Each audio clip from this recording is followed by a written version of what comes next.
Ang ating topic ngayon ay tinatanong ni Resty. Ang tanong niya ay, bakit yung babaeng 13 gulang ay ayaw pang magpapalakpak? Ano ba ang dapat gawin para mael?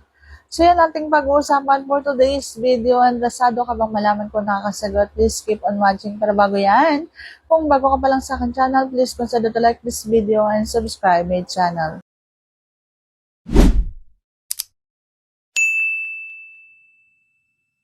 Bakit naman kasi tinatanong mo yung ganyang edad? Sobrang bata pa niyan. Kayong mga kabataan, wag na wag kayong gagawa ng mga ganyan. Lalo na sobrang bata nyo pa, unahin nyo yung mga pag-aaral, okay? Yung aking anak, ganyan ang edad. Diyos ko, isip bata pa. Yung pagkakising niya sa umaga, kakalong pa.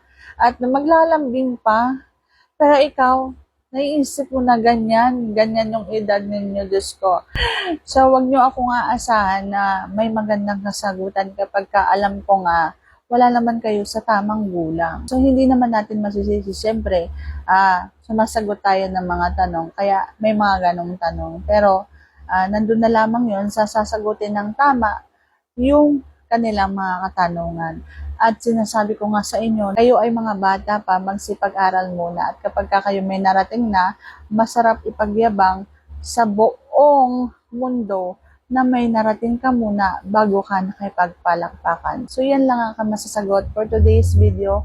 Sana nagustuhan mo ang kasagot. And if you like this video, please consider to like this video and subscribe my channel. Thank you for watching. See you on my next vlog.